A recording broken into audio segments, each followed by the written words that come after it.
నవోదయం party బడుగు బలహీన వర్గాల ప్రజల పక్షాన పోరాటం చేసేందుకు ఆవిర్భవించిందని పార్టీ వ్యవస్థాపక అధ్యక్షుడు నుల్కా విజయరాజు తెలిపారు. పార్టీ 14వ ఆవిర్భావ దినోత్సవాన్ని పురస్కరించుకుని ఏర్పాటు చేసిన మీడియా సమావేశంలో పార్టీకి సేవలు అందించేందుకు ముందుకు వచ్చిన వ్యక్తులను పార్టీ కండువాలు కప్పి ఆహ్వానించారు. నవోదయం పార్టీ కక్ష రాజకీయాలకు వ్యతిరేకంగా పోరాటం చేయడంతో పాటు ఎక్కడ ప్రజలకు సమస్యలు ఉంటే అక్కడ నిలబడి సమస్యలను పరిష్కరిస్తోందని తెలిపారు. ఈ సమావేశంలో పార్టీలోకి చేరిన సభ్యులు తాము ఎందుకు ఈ పార్టీలోకి చేరారో వివరించారు. నవోదయం పార్టీ ఫౌండర్ ప్రెసిడెంట్ని.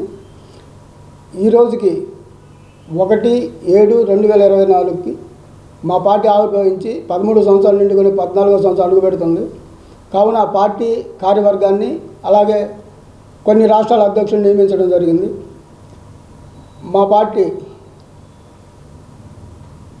బడుగు బలహీన వర్గాలకు అణగారిన వర్గాలకు చేరుతూ ఉంటుందని, అలాగే ప్రభుత్వం కానీ పెత్తందారులు కానీ సామాన్యులకి అన్యాయం చేసినప్పుడు మాకు తెలియపరిస్తే ఆ సమస్య సాల్వ్ అయిందాక మేము పోరాడతామని ఈ మీడియా ముఖంగా అందరికీ తెలియజేస్తున్నాను. మా పార్టీలో వైస్ ప్రెసిడెంట్గా కంచిపట్ల శివాజీ గారిని నియమించడం జరిగింది.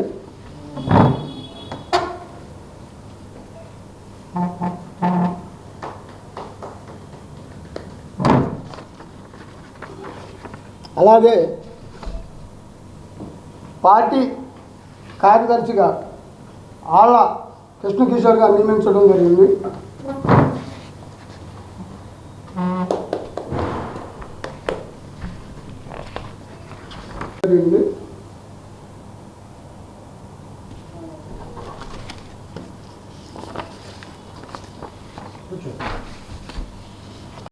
ఎంగళశెట్టి శివసూర్య నారాయణ గారిని నియమించడం జరిగింది. అలాగే తమిళనాడు అధ్యక్షుడిగా రామిశెట్టి రామ్మూర్తి గారిని నియమించడం జరిగింది. అలాగే కర్ణాటక అధ్యక్షుడిగా ఎం శ్రీనివాసరెడ్డి గారిని నియమించడం జరిగింది. ఢిల్లీ అధ్యక్షులుగా శంక నాగమల్లేశ్వరరావు గారిని నియమించడం జరిగింది. అలాగే సమాజం మీద ఇంట్రెస్ట్, ప్రజలకు సేవ చేయాలనే ఆలోచన ఉన్న ప్రతి ఒక్కరికి నవోదయం పార్టీ ఆహ్వానం పలుకుతుంది.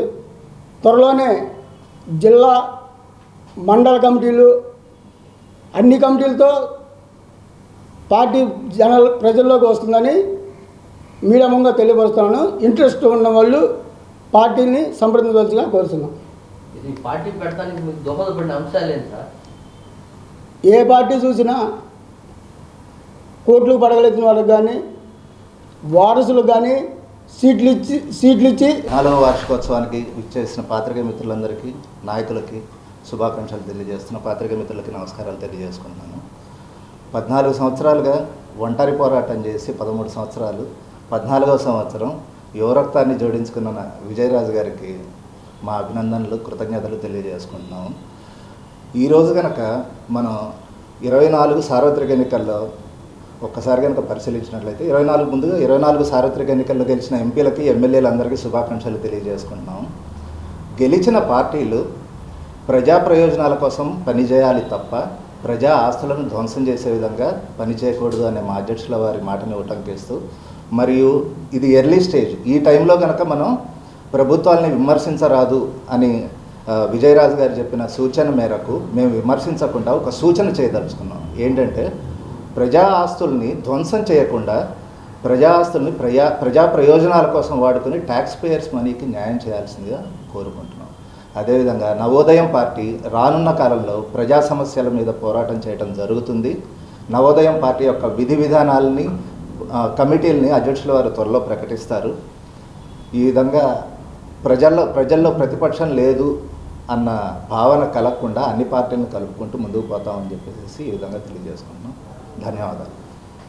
పార్టీ 14వ వార్షికోత్సవం జరపడానికి ముఖ్యంగా యువకుల్ని నియమించుకొని ప్రతి రాష్ట్రంలోనూ మండలాల్లోనూ జరుపుకోవాల్సిందిగా, ముఖ్యంగా ఇప్పుడు ఈ జాతీయ కార్యక్రమాన్ని జరపడానికి కూడా ఇంకా కొన్ని రోజుల్లో ముందు రానున్న రోజుల్లో యువకులను జోడించుకొని ముందుకు వెళ్ళడానికి సిద్ధంగా ఉన్నాము. ఒక్క నిమిషం సార్. సరే ఒక్క నిమిషం సార్ అసలు ఫస్ట్ టైం రావడం కెమెరా అండి నేను గుంటూరు పశ్చిమ నవోదయం పార్టీ అభ్యర్థిగా కంటెస్ట్ చేశాను 2024లో. అలాగే కూటమి ఏర్పడింది. కూటమిలో గెలిచిన వాళ్ళందరికీ నా శుభాకాంక్షలు చెబుతూ సెలవు తీసుకుంటున్నాను. నమస్కారం.